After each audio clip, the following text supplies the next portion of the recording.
సమయం ఇదేనా మనం నేర్చుకోబోయే అంశం పస్కా యొక్క పద్ధతి. ఏంటి అంశం? ఏంటి? మాట్లాడండి, గట్టిగా మాట్లాడండి. పస్కా యొక్క పద్ధతి, పస్కా పండుగ యొక్క పద్ధతి. పస్కా అంటే అది ఎప్పటి నుండి ప్రారంభమైంది? పస్కా ఎప్పటి నుండి? తెలిసిని చెప్పండి. తెలియకపోతే నాకు తెలియదు, మీకు తెలిసిందే కదా. అసలు పస్కా విషయం గురించి మనం మాట్లాడుకోవాలంటే ప్రారంభం నుండి మనం కొన్ని మాట్లాడుకుంటూ రావాలి. మీకు తెలిసిన విషయాలే నేను మామూలుగా జనరల్గా వెళ్ళిపోవటానికి ప్రయత్నిస్తాను. దీనికి రోగం వచ్చింది.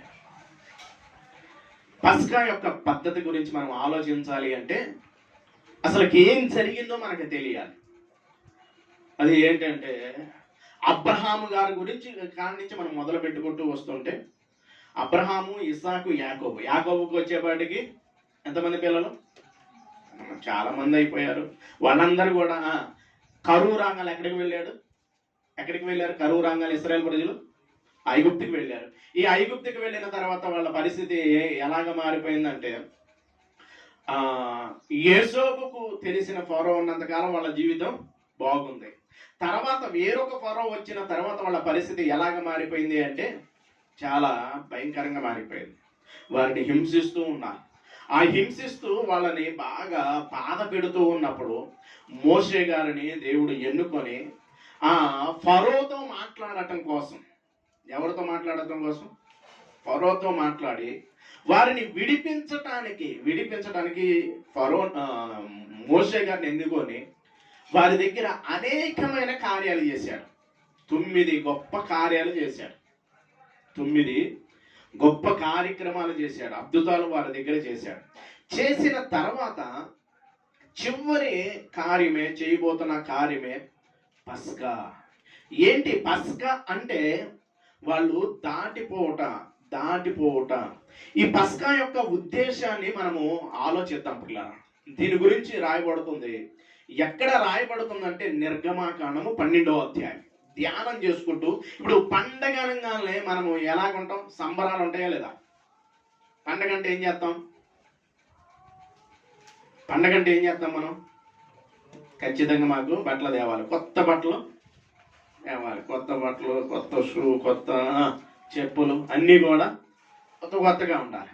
ఇది కూడా పస్కా యొక్క పండుగ గురించి కొన్ని విషయాలు చెబుతున్నారు. దానికి ఒక పద్ధతి పెడుతున్నాడు అనమాట. గమనించండి. ఆ పద్ధతులు ఏంటో కొన్ని విషయాలు మనము జాగ్రత్తగా ధ్యానం చేసుకుంటూ ముందుకు వెళదాం. ఇప్పుడు ఇశ్రాయేలు ప్రజలందరూ కూడా బానిసత్వములో నుండి విమోచింపబడుట ఈ పస్కా యొక్క ఉద్దేశమై ఉన్నది. 12వ అధ్యాయం. దీన్ని పద్ధతి అంటే దీన్ని ఎలా ఆచరించాలో కొన్ని విషయాలు తెలియజేస్తున్నాడు. 12వ అధ్యాయాన్ని మనం ధ్యానం చేసుకుంటూ ముందుకు కొనసాగుదాం. 12వ అధ్యాయము మొదటి నుండి మోషే అహరోనులు ఐగుప్తు దేశంలో ఉండగా యెహోవా వారితో ఇలాగ సెలవిచ్చును.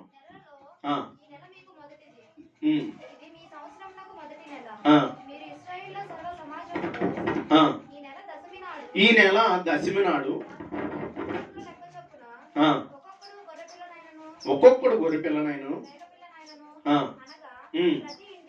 ప్రతి ఇంటికి ఆ పిల్లను తినుటకు ఒక కుటుంబం చాలకపోయిన ఎడల వాడును దానిని తీసుకొనవలెను.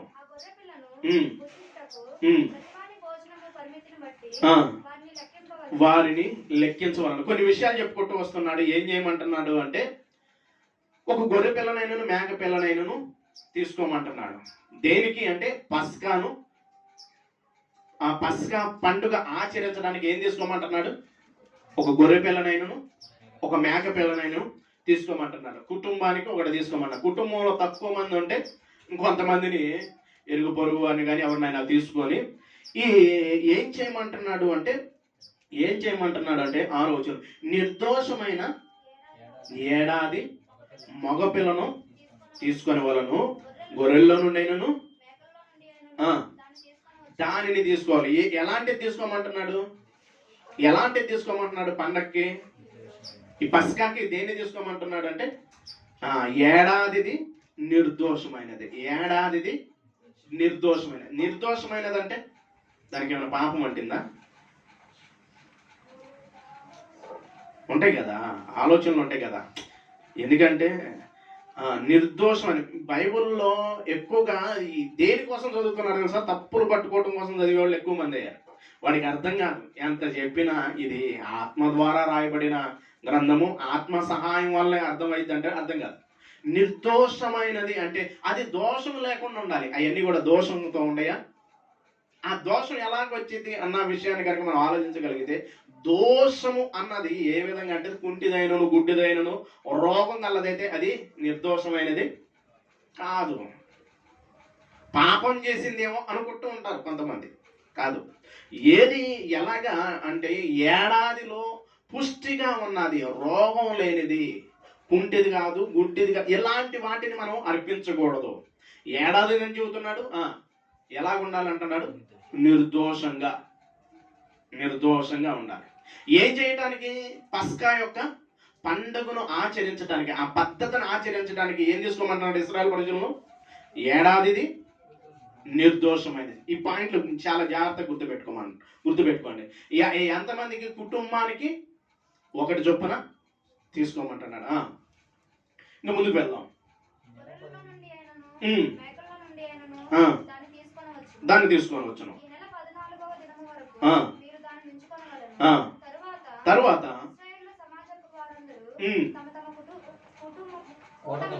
కూటములలో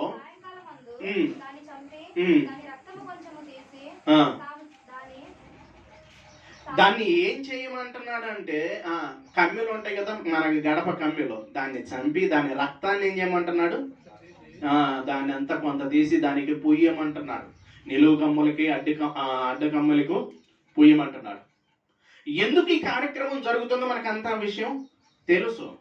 ఎందుకు ఈ పస్కాని పండుగను ఆచరించమంటున్నాడు అంటే, ఇది ఎవరికైతే లేదో మరణ దూత వచ్చి ఆ కుటుంబంలో పెద్దవారిని అంటే జ్యేష్ఠుడిని హతము చేసింది. కాబట్టి ఈ పస్కాను ఆచరించమని చెబుతూ ఉన్నాడు. దీన్ని చేయటానికి ఒక పద్ధతి చెప్పుకుంటూ వస్తున్నాడు. ఈ విధంగా రాయమంటున్నాడు. రాసి ఏం చేయమంటున్నాడో చూద్దాం. 8వ వచనం. ఆ రాత్రి వారు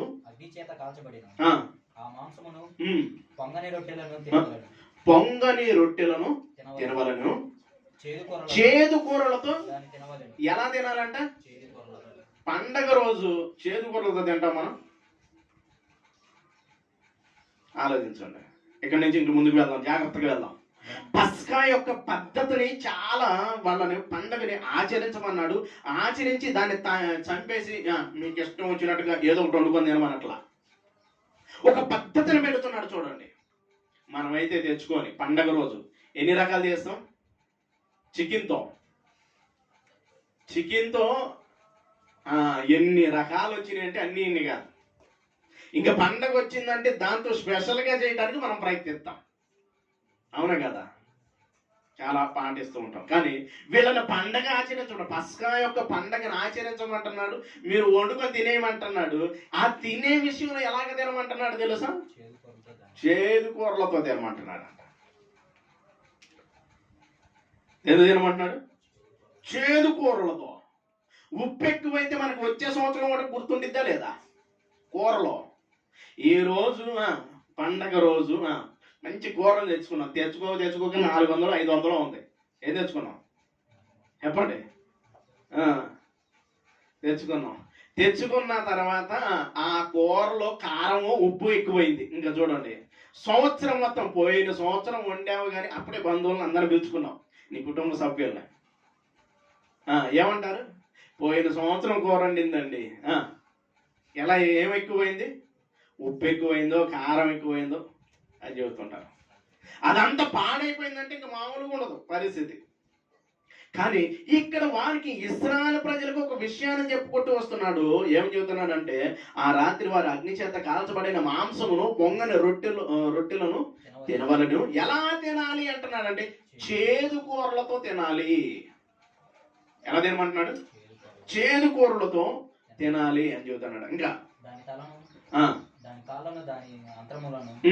అగ్నితో కాల్చి దాన్ని తినవలెను. దానిలో ఉడికి ఉడికినదైనను నీళ్లతో వండబడినదైనను తినకూడదు. జాగ్రత్తగా వినండి. కొన్ని పాయింట్లు చెబుతున్నాడు. ఏమని చెబుతున్నాడు? దానిలో ఉడకనదైనను నీళ్లతో వండబడినదైనను తినకూడదు. అర్థం చెబుతున్నాడు తినే విషయంలో. ఇప్పుడు కూర దగ్గర కూర్చున్నాం అనుకోండి, వండేటప్పుడు ఏం చేస్తాం? వంట వండే వాళ్ళందరూ ఏం చేస్తారు? ఉడికిందా లేదని మొక్క నోట్ వెళ్ళిద్దా లేదా నోట్లోకి. చేత్తో పట్టుకొని చూసేవాళ్ళు చాలా తక్కువ. ఇప్పుడు ఏం చేస్తారు? ఉడికిందో లేదో వీళ్ళు తినేది కాక ఇంకో పక్కన వాళ్ళకి ఒక మొక్క పెడతా ఉంటారు. గమనించండి. ఇప్పుడు ఏం చెబుతున్నాడు? గమనించండి, చాలా జాగ్రత్తగా ఆలోచించండి. దానిలో ఉడికి ఉడకనదైనను మీరు తినకూడదు. అంటే కరెక్ట్గా ఉడకాలి. వండే పద్ధతి అంటే ఈ పస్కా యొక్క పద్ధతులు, కొన్ని పద్ధతులు నేర్పించుకుంటూ వస్తున్నారు. పాయింట్ వైడ్గా మీరు రాసుకోండి, ఒక్కొక్క పాయింట్గా. వీటిల్లో ఉడికి ఉడకనదైనను నీళ్లతో వండబడినదైనను తినకూడదు. నీళ్లు లేకుండా ఏమైనా చేస్తాం మనం?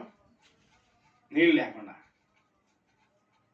ఎక్కువ నీళ్లు పోసి బాగా ఉడకబెట్టి, దేంట్లో ఉడకబెట్టాలి? మళ్ళీ మామూలుగా అయితే ఎక్కువగా అయిద్దని కుక్కర్లో ఉడకబెడతా ఉంటాం. పద్ధతి చూడండి, జాగ్రత్తగా మనము ఆలోచించాలి. ఈ పద్ధతి వెనక మనం ఒక ఉద్దేశం ఉంది. ఆ ఉద్దేశం దగ్గర తీసుకువెళ్తా నేను. ఇవన్నిటిని ఈ విధంగా చెప్పుకుంటూ వస్తున్నాడు. తినకూడదు. మరలా చెబుతున్నాడు చూడండి. ఉదయకాలం వరకు దానిలో ఏది మిగిలింపకూడదు. ఉదయకాలం వరకు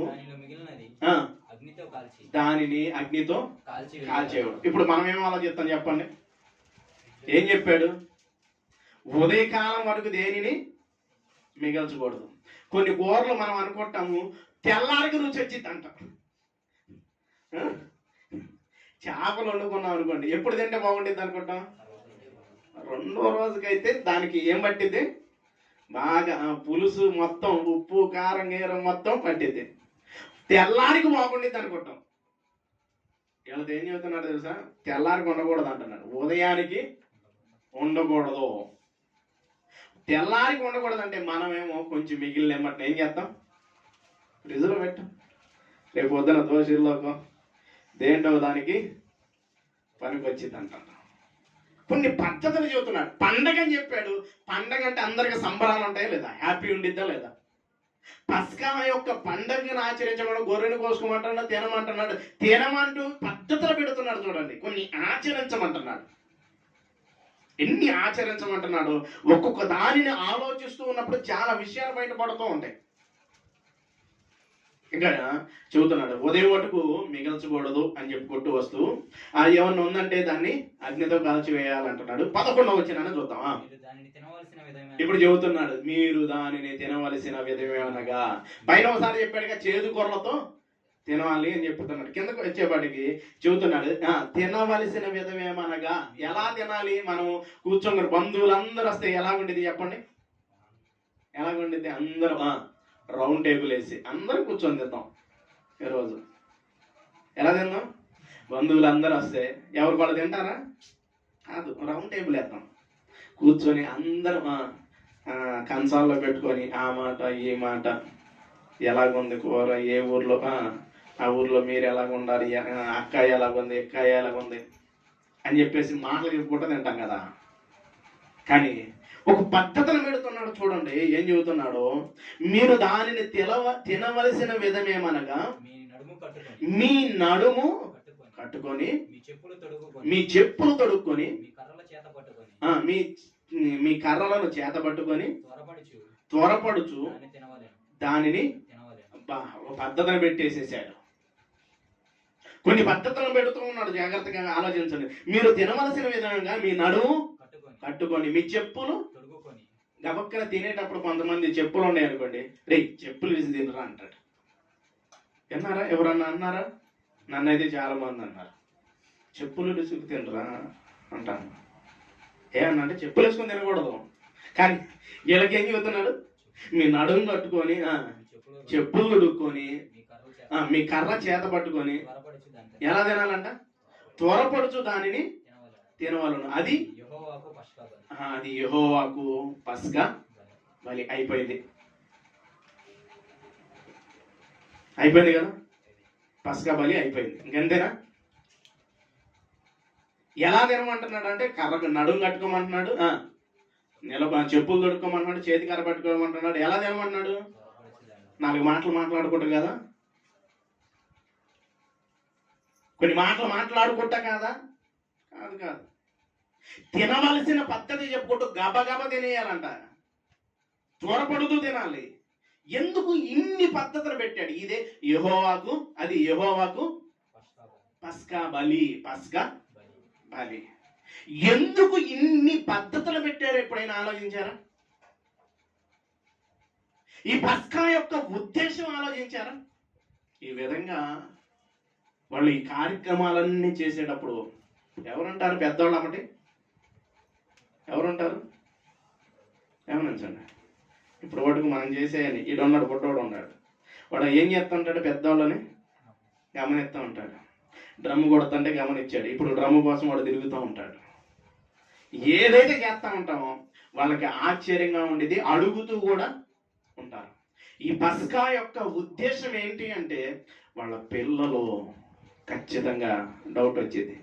ఇప్పుడు వాటికి ఎంతకాలం బాగా తిన్న వాళ్ళు, ఇదేంట్రా బాబు ఈ విధంగా మా అమ్మ నాన్న ఈ విధంగా గబగబా చేదు కూరలతో, ఎలాగా చేదు కూరలతో నిలబడుతూ నడుం కట్టుకొని ఉడికి ఉడకంది అంటున్నారంటే అని చెప్పేసి వారు అడుగుతారు. అడిగినప్పుడు ఈ పస్కా ఉద్దేశం ఏమై ఉందంటే వారందరూ కూడా దాటిపోవాలి, అక్కడ నుండి దాటిపోవాలి, విమోచింపబడాలి. వస్తున్న మరణ తోట వారిని దాటిపోవాలనే ఉద్దేశం కలిగి ఉంది. అయితే దీంట్లో మరొక ఉద్దేశం ఏంటంటే వారి పిల్లలకు ఇదంతా కూడా తెలుసుకోవాలి. చూడండి, ఇది ఎలాగ ఆచరించమంటున్నారో 14వ వచనాన్ని కనుక చూడగలిగితే, కాబట్టి ఈ దినము మీకు జ్ఞాపకార్థమగును, మీరు యెహోవాకు పండుగగా దానిని ఆచరింపవలను, తరతరములకు నిత్యమైన కట్టడగా దానిని ఆచరించాలి. నిత్యమైన కట్టడగా దానిని ఆచరించాలి. వారికి చెప్పేస్తున్నాను, నిత్యము దీన్ని చేయాలి, ఆచరించాలి, తరతరముల వరకు. చూడండి, దాని గురించి మరొక ఉద్దేశాన్ని తెలియజేస్తున్నాడు. 24వ వచనం. కాబట్టి మీరు మీ కుమారులకు దీనిని కట్టడగా ఆచరింపవలను. దీన్ని కట్టడగా మీ కుమారులకి ఇది కట్టడగా ఆచరించవాలని అంటాడు. ఇంకా రిఫరెన్స్లు ఇస్తాను చూడండి త్వరగా. ఈ విధంగా చెప్పుకుంటూ వస్తూ వాళ్ళకి గురించి చెప్పుకుంటూ వెళ్ళాలి అంటున్నాడు. 13వ అధ్యాయం 8వ వచనం. 13వ అధ్యాయం 8వ వచనాన్ని కూడా చూడగలిగితే,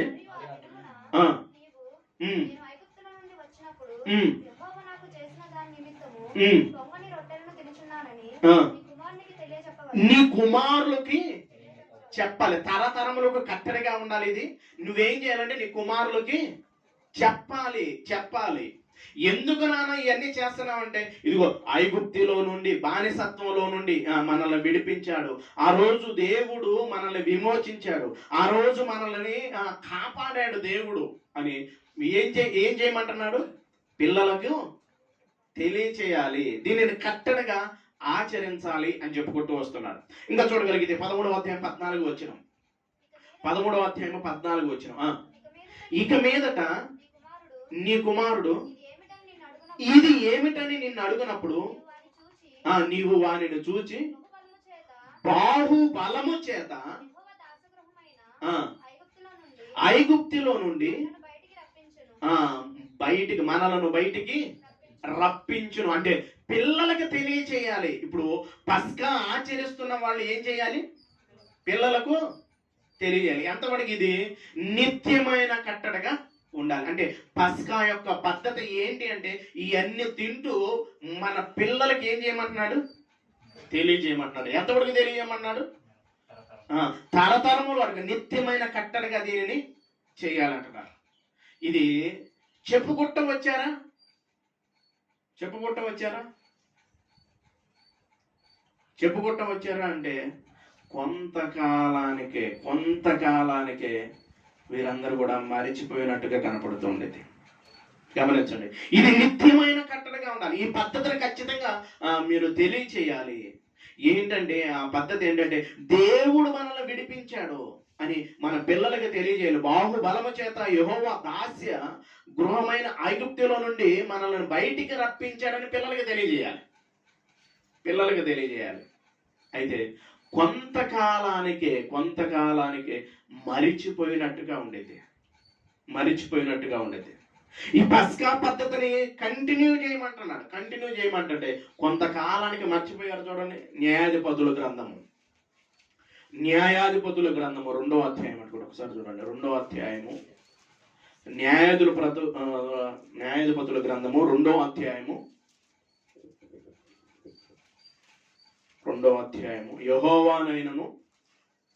యెహోవా కొరకు చేసిన కార్యములనైనను ఎరుగని తరం ఒకటి పుట్టిందంటాడు.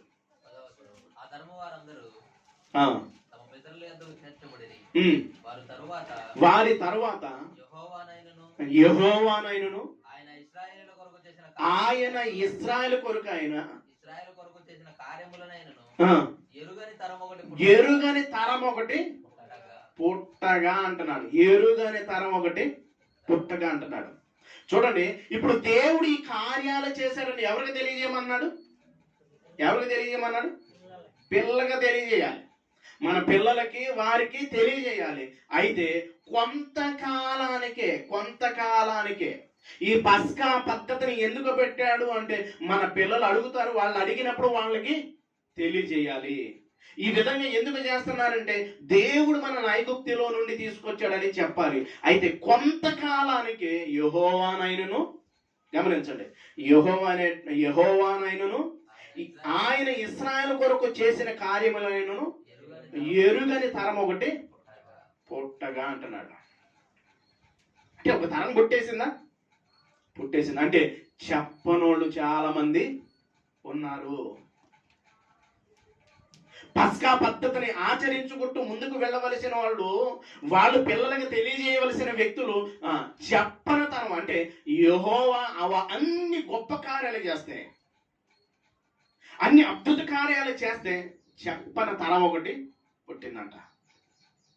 గమనించండి పిల్లరా, ఇప్పుడు ఈ పద్ధతినంతా ఆచరించడం దేనికి అంటే మనము చెప్పాలి. పస్కాని ఎందుకు ఆచరించాలి? ఇదంతా ఆచరించి ఏం చేయమంటున్నాడు? ఎదుటి వ్యక్తికి, పిల్లలకి, వాళ్ళకి చెప్పాలి. పిల్లలకి, వాళ్ళందరికీ కూడా చెప్పాలి. పస్కా ఆచరిస్తూ, ఆ పద్ధతిని ఆచరిస్తూ పిల్లలకి చెప్పాలి. జాగ్రత్తగా ఈ పాయింట్ నేను రేజ్ చేస్తానన్న జాగ్రత్తగా ఆలోచించండి. పస్కా ఈ పద్ధతిని అంతా కూడా ఆచరిస్తూ పిల్లలకు చెప్పాలి. ఇప్పుడు గమనించండి, ఇది కొంతకాలానికి ఏమైపోయింది? వేరొకళ్ళు ఆ తరము యెహోవా చేసిన కార్యములైనను ఎరుగని ఒక తరము పుట్టింది. ఇప్పుడు గమనించండి, ఇప్పుడు ఈ విధంగా కొనసాగుతూ ఉన్నప్పుడు పండగ అయితే ఉంది, కానీ పద్ధతులు అయితే ఉంటలేగా. ఇప్పుడు కూడా చూడండి, కొన్ని పండగలకు కొన్ని పద్ధతులు ఉంటాయి. ఆ పద్ధతులు అనేవి ఉంటున్నాయా? పండగ పేరుతో ఏం జరుగుతున్నాయి చెప్పండి? అనేకమైన భయంకరమైన కార్యాలు జరుగుతూ ఉన్నాయి. పండగే. ఏ పండగ? అప్పుడు పస్కా. ఇప్పుడు మనకి ఎన్ని పండుగలు ఉన్నాయి? 2 పండుగలు. ఒక పండగ క్రిస్టమస్. ఈ క్రిస్టమస్ చెప్పుకొని మనం ఏం చేస్తా ఉంటాం? ఇంకా చూడండి, మామూలుగా ఉండవు పరిస్థితులు, చాలా మామూలుగా ఉండవు పరిస్థితులు, భయంకరంగా ఉంటాయి. ఆలోచించండి. ఇప్పుడు ఈ విధంగా ఇశ్రాయేలు ప్రజలేమో ఆ బానిసత్వం అంటే ఆ బానిసత్వంలో నుండి విడిపింపబడ్డారు. ఆ మరణ దూత వారిని దాటి వెళ్ళిపోయింది. ఇప్పుడు మనము కూడా మనకు కొరకు కూడా ఖచ్చితంగా యేసుక్రీస్తు ప్రభువు వారు కూడా ఈ పస్కా పండుగను ఆచరించాడంటే ఖచ్చితంగా ఆచరించాడు. ఆచరించాడా లేదా? ఏం మాకేం తెలుసు అండి, ఆచరించాడో లేదో అంటారా? ఒకసారి చూద్దాం. ఒకసారి కనుక మనం చూడగలిగితే మత్తయి గారు రాసిన సువార్త 26వ అధ్యాయము. మత్తయి గారు రాసిన సువార్త 26వ అధ్యాయము 26వ అధ్యాయము 26వ అధ్యాయము 25వ వచనము 26వ వచనములో ఇంకా ముందే ఉండేది. వారికి పస్కాను సిద్ధపరచమంటాడు. 17వ వచనం.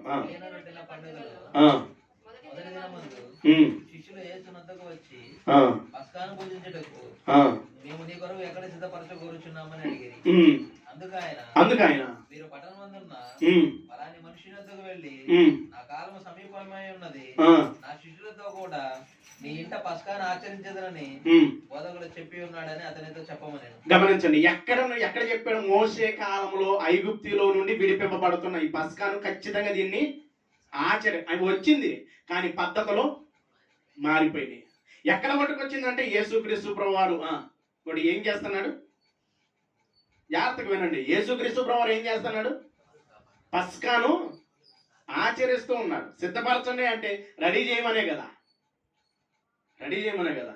ఇప్పుడు ఆయన కూడా ఈ పస్కా యొక్క పండుగను ఆచరించాడు. ఆచరించి ఇప్పుడు ఏమయ్యాడో తెలుసా? ఏనే పస్కా పశువుగా యేసుక్రీస్తు ప్రభువారే బలియాడా లేదా? పస్కా పశువుగా ఈయన ఆచరించాడు. ఇశ్రాయేలు ప్రజలను ఇది నిత్యమైన కట్టడిగా ఉంచమన్నారు. కొంతకాలానికి యెహోవా చేసిన కార్యములైనను ఎరుగన తరం పుట్టింది. అయితే దీని పండగ అయితే వస్తుంది, పద్ధతులైతే మారిపోయినాయి. ఇప్పుడు యేసుక్రీస్తు ప్రభువారు కూడా ఈ పస్కా యొక్క పండగను ఆచరించినట్టుగా కనపడుతుంది. ఇప్పుడు యేసుక్రీస్తు ప్రభువారే పస్కా పశువుగా, గమనించండి, అక్కడ పస్కా పశువును వధించింది దేనికంటే మరణదూత దాటిపోవాలి, మరణదూత వారిని దాటిపోవాలి. ఇప్పుడు యేసుక్రీస్తు ప్రభువారు కూడా బలైపోయింది, పస్కా పశువుగా బలైపోయింది దేనికంటే మరణము నుండి మనల్ని విడిపించటానికి. మరణదూత వారిని ఏమైపోయింది? దాటి వెళ్ళిపోయింది. ఎప్పుడు దాటి వెళ్ళిపోయిందంటే ఆ రక్తము ఏం చేశారు? కమ్మెలకు పోయటం ద్వారా. ఇప్పుడు క్రీస్తు రక్తములో మనం ఎవరైతే కడగబడతామో మనకి ఉందా మరణం, రెండో మరణం మీద అధికారం ఉందా? ఇప్పుడు మనము కూడా క్రీస్తు యొక్క యేసుక్రీస్తు ప్రభువారు ఆచరించారు. కొన్ని విషయాలు చూద్దాం. ఆయన కూడా పస్కా పశువుగా బలేయడో లేదో ఒకసారి మనం కూడా చూడగలిగితే కొరింథీయులకు రాసిన మొదటి పత్రిక 5వ అధ్యాయం. కొరింథీయులకు రాసిన మొదటి పత్రిక 5వ అధ్యాయం 7వ వచనాన్ని చూద్దాం. కొత్త ముద్ద ఒకటకై ఇంతేకాక క్రీస్తు అను మన పస్కా పశువు వధింపబడిన. ఏ పశువు అంట? క్రీస్తు అను మన పస్కా పశువు వధింపబడిన. యేసుక్రీస్తు ప్రభువారే ఇప్పుడు నీ కోసం నా కోసం ఏమైపోయాడు? బలైపోయాడు. యేసుక్రీస్తు ప్రభువారే పస్కా పశువుగా బలైపోయాడు. ఇప్పుడు ఈయన పస్కా పశువుగా బలైపోయాడు కాబట్టి ఇప్పుడు మనం చేయవలసిన కార్యక్రమం ఏంటో తెలుసా? ఇశ్రాయేలు ప్రజల్లో ఆచరించమన్నాడు. అన్ని పద్ధతులు మనకు పెట్టాడా? కాదు. ఇప్పుడు ఆయన శరీరాన్ని తీసుకుంటున్న మనము అంటే భుజించాలి. పస్కా పశువుగా ఎవరు బలైపోయారంటే యేసుక్రీస్తు ప్రభువారు బలైపోయాడు. ఇప్పుడు మనం కూడా తినాలా లేదా? యేసుక్రీస్తు ప్రభువారు చెప్పాడు, నా శరీరాన్ని తిని నా రక్తాన్ని తిని తాగువాడే నిత్య జీవానికి వారసుడు అన్నాడు. కానీ చాలా మందికి ఆశ్చర్యం వేసి, బాబు నీ శరీరాన్ని తినేదేంట్రా, నీ రక్తాన్ని తాగేదంటే చాలా మంది వెనక్కి వెళ్ళిపోయారు. ఇప్పుడు ఆయన శరీరాన్ని ఆయన రక్తాన్ని ఖచ్చితంగా మనం తీసుకోవాలంటే ఖచ్చితంగా తీసుకోవాలి. ఎవరు తీసుకోవాలి? ఎవరు తీసుకోవాలి ఆయన శరీరాన్ని, ఆయన రక్తాన్ని? ఏమండి, ఎవరు తీసుకుంటే ఏమంటాడో, ఏది చెబితే ఏమంటారు? ఆయన రక్తములో కడగబడిన వారే. ఎవరికి పడితే వాళ్ళకి పస్కా ఇచ్చినట్టుగా మనకి లేఖనాల్లో కనపడవు. ఎవరు పడితే వాళ్ళు తీసుకోవటానికి లేదు. ఎవరు పడితే వాళ్ళు తీసుకోవటానికి లేదు. ఇప్పుడు క్రీస్తు పస్కా పశువుగా ఎవరు బలైపోయారంటే యేసుక్రీస్తు ప్రభువారు బలైపోయాడు. ఇప్పుడు మనము తీసుకుంటున్నాం, మనము అది తీసుకోవాలి అంటే, అది తీసుకోవాలంటే మనము కూడా ఎలాగ ఉండాలి అంటే క్రీస్తు రక్తంలో కడగబడాలి. అంటే చీకటిలో ఉండి తీసుకుంటే కుదరదు, చీకటిలో ఉండి తీసుకుంటే కుదరదు. మరి ఎలా తీసుకోవాలంటే చీకటిలో నుండి వెలుగులోనికి రావాలి. అందుకనే పేతురు గారు రాసిన పత్రికలో మనం కూడా చేయవలసిన కార్యక్రమాన్ని చెబుతున్నాడు. 2వ అధ్యాయము 9వ వచనం. పేతురు గారు రాసిన మొదటి పత్రిక, పేతురు గారు రాసిన మొదటి పత్రిక. తన వెలుగులోనికి మిమ్మల్ని పిలిచిన వాని గుణాతిశయములు ప్రచురము చేయి నిమిత్తము ఏర్పరచబడిన వంశమును, రాజులైన యాజక సమూహమును, పరిశుద్ధ జనమును, దేవుని సొత్తైన ప్రజలనై ఉన్నారు. దేవుని ప్రజలనై ఉన్నారు. గమనించండి, ఇక్కడ ఏం చెప్పుకుంటూ వస్తున్నాడు అంటే, ఏం తెలియజేస్తున్నాడంటే ఆయన చీకటిలో నుండి, అంటే పాపములో నుండి, మరణములో నుండి, మరణ భయము చేత ఏలుబడి చేస్తున్న మనలను విడిపించడానికి ఆయన బలియాగం జరిగింది. అయితే నువ్వు చీకటిలో నుండి వెలుగులోనికి రావాలి. వెలుగులోకి వచ్చిన నీవు ఏం చేయాలి అంటున్నాడు అంటే, దానిని ఆయన గుణాతిశయములో ప్రచురం చేయాలి. ఎందుకు ఇది తింటున్నారు? ఎందుకు దీన్ని తింటున్నారు అంటే, ఇది నా కొరకు ప్రభు అయిన యేసుక్రీస్తు ప్రభువారు పస్కా పశువుగా బలైపోయాడు. దీన్ని ఏం చేయమంటున్నాడు అంటే ప్రకటన చేయమంటున్నాడు, ప్రకటన చేయమంటున్నాడు. గమనించండి, ఈరోజు మనం చేస్తున్నామా ఈ ప్రకటన? ఈరోజు ప్రకటన చేస్తున్నామా? ఈరోజు ఆయన గురించి కొంతమందికైనా మనం చెప్పేవారుగా ఉంటున్నామా? కొంతమందికైనా ఆయన గురించి కొందరైనా నడిపించే వారిగా ఉంటున్నామా? ఆలోచించండి పిల్లలు. పనుల గురించి చెబుతాం, చదువుల గురించి చెబుతాం, ఉద్యోగాల గురించి చెబుతాము, అన్నిటి గురించి చెబుతాం.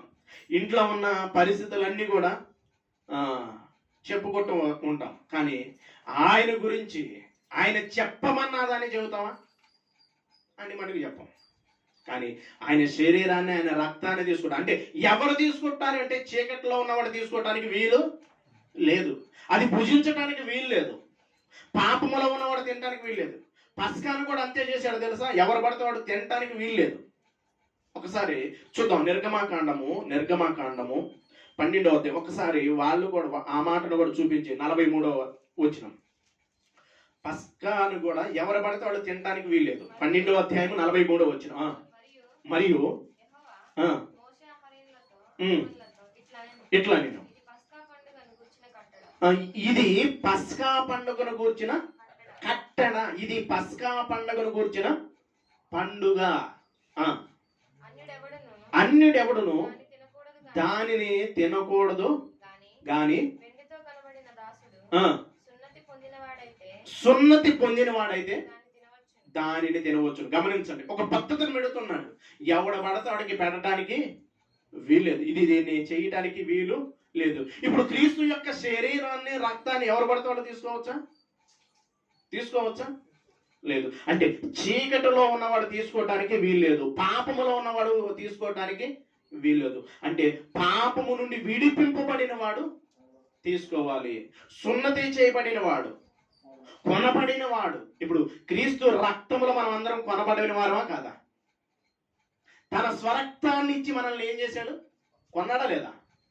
మీరు విలువ పెట్టి కొనబడిన వారు, మీరు విలువ పెట్టి కొనబడిన వాడు అంటున్నాడు. గమనించండి పిల్లలు. ఇప్పుడు ఆయన శరీరాన్ని తీసుకుంటున్న మనము, అంటే ఆ పస్కాన్ని తీసుకుంటున్న మనం కూడా ఏం చేయాలో కొరింథీయులకు రాసిన మొదటి పత్రిక 11వ అధ్యాయము మనం చదువుకుంటూనే ఉంటాం. 23వ వచనం. కొరింథీయులకు రాసిన మొదటి పత్రిక 11వ అధ్యాయము 23వ నుంచి.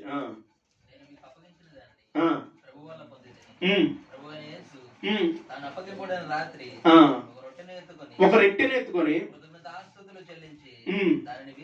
దానిని విరిచి ఇది మీ కొరకైన కొరకైనా నా నా శరీరము నన్ను జ్ఞాపకము జ్ఞాపకం చేసుకున్నట్టుగా దీనిని చేయుడని దీనిని చేయుడని చెప్పాను. భోజనమైన పిమ్మట ఆయన పాత్రను ఎత్తుకొని, ఈ పాత్ర నా రక్తం వలనైనా క్రొత్త నిబంధన, మీరు దీనిలోని తాగునప్పుడల్లా నన్ను జ్ఞాపకము చేసుకున్నట్టుకై నన్ను జ్ఞాపకం చేసుకున్నట్టుకై దీనిని చేయుడని చెప్పాను. ఆ, మీరు ఈ రొట్టెను మీరు ఈ రొట్టెని తిని ఈ పాత్రలో తాగునప్పుడల్లా ప్రభువు ప్రభు వచ్చు వరకు ఆయన మరణమును ప్రచురించెదరు. ఆయన మరణమును ప్రచురించెదరు. ఆయన మరణమును ఏం చేయాలంట? ప్రచురించాలి. అంటే పస్కా యొక్క పద్ధతి ఏంటంటే వారు విడిపించాడు దేవుడు. పిల్లలు అడిగినప్పుడు వాళ్ళకి చెప్పాలి, మనల్ని విడిపించారు ఆ బానిసత్వంలో నుండి. ఆ మరణ దూత అందరినీ హతమార్చుకుంటూ వెళ్ళిపోతుంటే అది దాటిపోయిందంట, వీరిని దాటిపోయిందంట. ఇప్పుడు యేసుక్రీస్తు ప్రభువారిని కూడా మనం ఏం చేయాలి? ఆయన శరీరాన్ని, ఆయన రక్తాన్ని తీసుకుంటున్న మనం ఏం చేయాలి? ప్రకటన చేయాలి. ఇవి ఇశ్రాయేలు ప్రజలు వారిని చేయాలి, దేవుడు చేసిన కార్యం గురించి చెప్పాలి. ఇప్పుడు క్రీస్తుని గురించి మనం ఏం చేయాలి? క్రీస్తు గురించి ఏం చేయాలి? ప్రకటన చేయాలి. అంటే పస్కా పశువుగా యేసుక్రీస్తు ప్రభువారు బలి అయిపోయాడు. ఎవరైతే క్రీస్తుని అంగీకరించి బాప్టిజం తీసుకుంటున్నారో, ఆయన శరీరాన్ని, ఆయన రక్తాన్ని తీసుకుంటూ ఉన్నారో, మనము కూడా ఏం చేయాలంటే ప్రకటన చేయాలి. ప్రకటన చేయాలి, అనేక మందికి చెప్పాలి, అనేక మందిని విడిపించాలి. ఈ పద్ధతిని మనం పాటించాలి. తినటానికి అయితే తినేసి, పండగ అయితే ఎక్కడ పట్టుకొచ్చింది? పస్కా యొక్క పండగ ఎక్కడ దాకా వచ్చింది? యేసుక్రీస్తు ప్రభువారు దాకా వచ్చింది. ఎన్ని తరాలు గడిచిపోయి ఆ మధ్యలోనే కొంతమంది యెహోవానైనను, యెహోవా వారి కొరకు, ఇశ్రాయేలు కొరకు చేసిన కార్యమునైనను ఎరుగని తరము ఒకటి పుట్టేసింది. ఇప్పుడు మనలో కూడా తింటున్నారు. ఏం తింటున్నారు? ప్రభు యొక్క శరీరాన్ని, ఆయన యొక్క రక్తాన్ని తాగుతున్న మనము కూడా ఈ పద్ధతిని పాటిస్తున్నామా? చేస్తున్నామా? అనుసరిస్తున్నామా? నలుగురికి చెప్పి నలుగురిని తీసుకొచ్చే విధంగా ఉంటున్నామా? నా వైపు చూడండి, ఆచరిస్తున్నామా? మనం కూడా ఎరుగని కుటుంబాల్లోనే ఎరుగని తరం ఒకటి పుడుతుందా లేదా? ఇశ్రాయేలు ప్రజల పరిస్థితుల్లో వాళ్ళలో యెహోవానైనా ఆయన చేసిన కార్యంలో ఎరుగని తరం ఒకటి పుట్టింది. ఇప్పుడు మన కుటుంబాల్లో కూడా దేవుని ఎరగని వాళ్ళు ఉంటున్నారా లేదా? చెప్పని వాళ్ళు ఉంటున్నారా లేదా? గమనించండి. అంటే మనలో ఏమొస్తుంది? ఇశ్రాయేలు ప్రజల్లో ఏ విధంగా అయితే ఈ పుట్టారో మనలో కూడా అదే వస్తుంది. కానీ ఇకపై నుంచైనా యేసుక్రీస్తు యొక్క పస్కా, యేసుక్రీస్తు ప్రభువారు బలియాగం ఎందుకు జరిగిందంటే ఇతరులకు చెప్పాలి. నిన్ను విడిపించింది పాపము నుండి, ప్రతి పరిస్థితుల్లో నిన్ను విడిపించే పరలోకానికి తీసుకువెళ్ళడానికి ఆయన బలియాగం జరిగింది. ఇప్పుడు తీసుకుంటున్న నీవు కూడా ఈ పద్ధతిని నువ్వు పాటించాలి. ఏంటి పద్ధతి అంటే కొంతమందికైనా చెప్పాలి, కొందరినైనా అగ్నిలో నుండి లాగాలి. ఇశ్రాయేలు ప్రజలు చేసినట్టుగా మనం కూడా మనకు అనుకూలంగా చేయటానికి వీల్లేదు. ప్రకటన ఖచ్చితంగా మన కుటుంబాల్లోనే చెప్పనోళ్ళు చాలా మంది ఉన్నారు. తినటానికైతే ఎంత తింటారు? తినటానికైతే చాలా మంది అంటారు, కానీ వాడికి ఎంత పెట్టినా ఏమున్నది. ఆయన శరీరాన్ని, ఆయన రక్తాన్ని తీసుకుంటున్నాం. మనం పస్కా పశువుగా బలైపోయిన యేసుక్రీస్తు ప్రభువాన్ని ప్రచురము చేయాలి, ప్రకటన చేయాలి. కాబట్టి ఒక్కసారి ఈ పద్ధతిని మనం పాటిస్తున్నామా లేదా? ఒకసారి మనల్ని మనం పరిశీలన చేసుకుంటూ చిన్న ప్రార్థన చేసుకున్నాం. ప్రతి ఒక్కరు కూడా పరిశీలన చేసుకుంటూ యేసుక్రీస్తు ప్రభువారే పస్కా పశువుగా బలైపోయాడు. ఈ పద్ధతిని మనము పాటించవలసిన పద్ధతి ఏంటంటే ఆయన శరీరాన్ని ఖచ్చితంగా తీసుకోవాలి. ఖచ్చితంగా ఆయన శరీరంలో, ఆయన రక్తంలో మనము పాలు పొందాలి. వారు సంవత్సరానికి ఒకసారి ఎక్కడున్న ఇశ్రాయేలు ప్రజలు అక్కడ చేరుకునే పద్ధతిని పాటిస్తూ ఉండేవాళ్ళు. ఇప్పుడు మనము ప్రతిదినము ఆయన శిలువ ఎత్తుకొని మనము ఆయన చెప్పిన విధముగా ముందుకు అడుగులు వేసేవారిగా ఉండాలి. ప్రార్థన చేద్దాం. ఒకసారి మన పద్ధతిని మనము పాటించకపోతే, ఆయన ప్రకటించకపోతే ఇది అవకాశం.